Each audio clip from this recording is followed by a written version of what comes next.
Welcome back, y'all. I am cooking in the kitchen tonight, and I promise we're going to talk about goals and dreams. Remember how we talked about that last time? So it's going to take, it feels like a rabbit trail, but at the end, it's going to tie together. So I want you to watch the whole thing, because I really want you to see more about dreaming big and what God wants to do through you. So here's what happened tonight.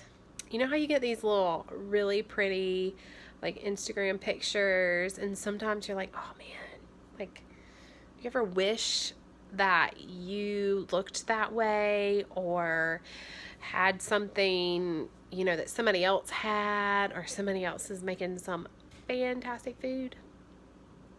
Well, let me show you my Instagram worthy picture of what I cooked for dinner tonight. Here it is. I'm going to show you the picture.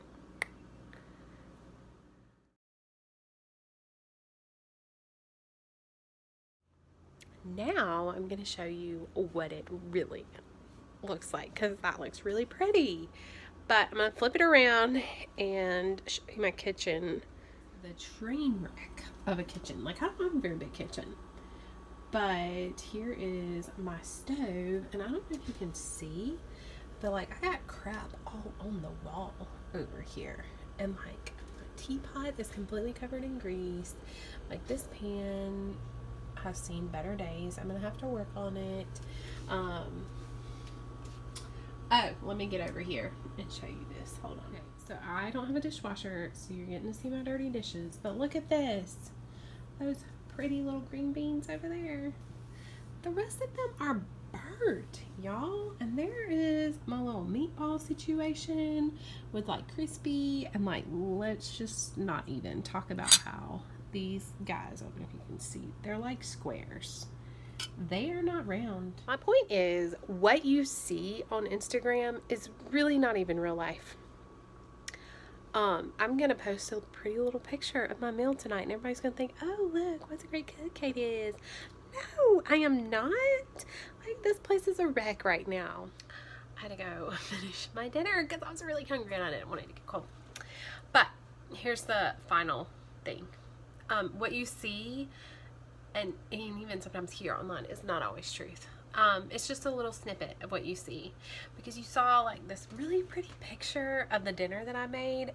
In reality, I didn't even really like it. I mean, it was kind of pretty. It didn't, like, you didn't get to see, well, you did, but like if you just saw the picture, you would have thought, oh, look how cool that meal is. I didn't even love it. Like, I really cooked it because I forgot to turn my meal prep box off, and it chose for me, and it came. And so I didn't want to waste food. And it was like, I still have tons of cleaning up to do, because guess what? It's all still there. So don't always believe what you see online. Here's what you do believe. You believe what God says is truth. This is one piece of truth that I want you to know today, is that God does not create mistakes. We are created in the image of God. That defines everything that, you know, we should begin to believe about ourselves. Because if we believe we're not good enough, if we believe that we're not pretty enough, if we just any kind of not enoughs, or we're never gonna be something, then that is essentially telling the Creator that He is not good enough. Because if He is creating us in His image, that means we have what it takes. And so tonight, whatever, we just talked about goals. So I want you to think back to those goals. Whatever you're dreaming of, you have what it takes, because God created you.